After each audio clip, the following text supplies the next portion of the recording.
So we've all had a night to spend considering our last few minutes together last night, and I've thought long and hard about what I want to say this morning after last night's debate. And I ask everyone to listen carefully to all my comments, not just the ones that you initially agree with, and I don't anticipate anyone to agree with all my comments, but I'm asking everyone to actively listen with the goal to understand your colleagues who do not share your views. At the end of my comments, I do have a big ask for all of you, and I hope everyone can carefully consider what is best for the institution.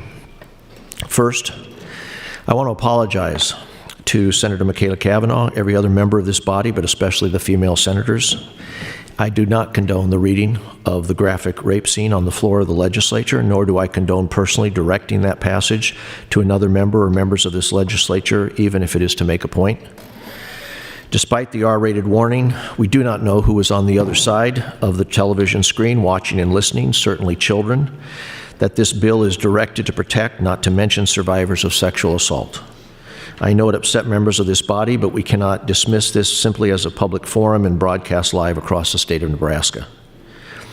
I was off the floor when the passage was read. I was in my office preparing today's agenda, so I did not hear it personally. Had I been on the floor, I hopefully would have learned of the intent to read from that transcript, done everything to prevent that from happening. I was not able to do that. I don't want to minimize this incident, but this is not the first inappropriate incident to occur on this floor, and unfortunately, I have no hope that it will be the last. These things do happen occasionally. However, second,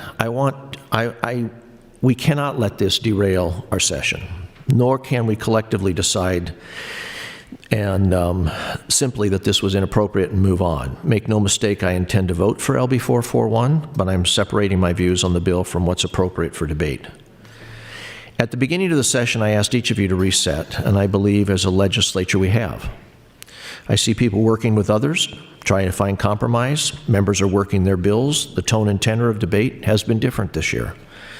We cannot allow this to define the remainder of the session.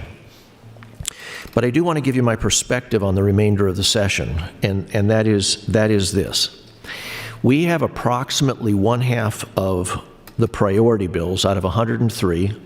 There's approximately 54 that sit on general file. Let that sink in for a second. Half.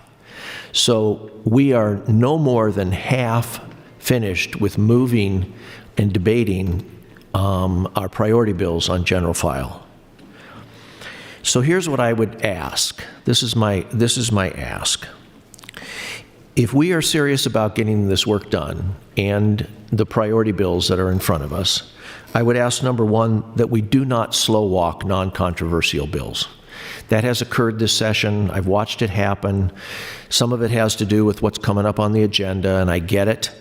But please do not slow walk non-controversial bills. We don't have the time to do that. If they're non-controversial, we need to have good debate. We need to take our votes. We need to move on. We need to move the bill. Second, I would ask, please do not make everything controversial. And that goes for the proponents and the opponents of the bill. It can come from either side. In other words, there's something in this bill that I really don't like, so take the bill down. So to both the proponents and opponents of bills, I would strongly encourage you, ask you earnestly, work on compromise.